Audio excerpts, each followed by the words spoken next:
আসসালামু আলাইকুম বন্ধুরা। প্রসঙ্গ ছিল ভোট দিব কোথায়। তো এটা আগের পর্বে একটু আলাপ করছি, আজ আবার আপনাদের বলছি। তার আগে জানতে হবে ভোট কি। ভোটটা হলো আমি নাগরিক, আমি দেশের মালিক।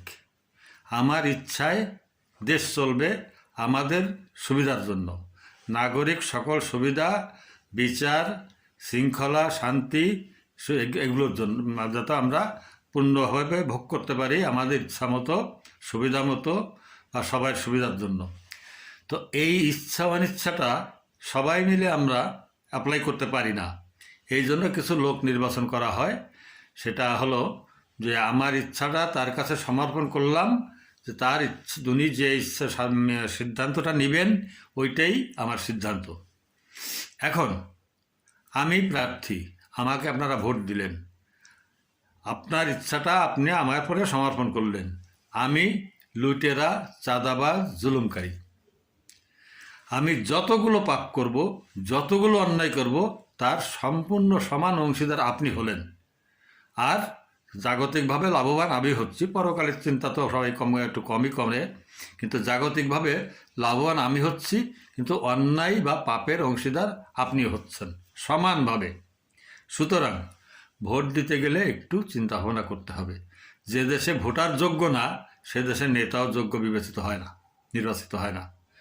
তো সুতরাং আমাদের তো আসলে আমরা অনেকেই বুঝি, তর্ক করতে গেলে দেখা যায় যে উকিল ব্যারিস্টার ফেল।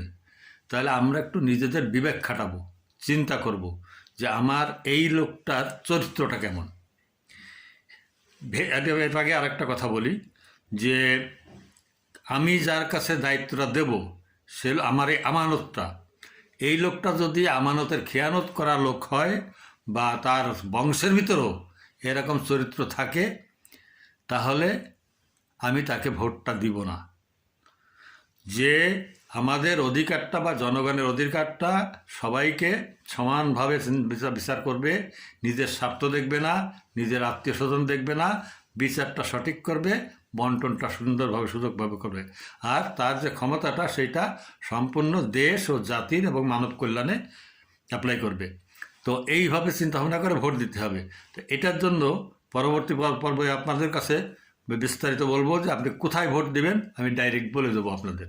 আশা করি পরবর্তী পর্ব শুনবেন। ধন্যবাদ।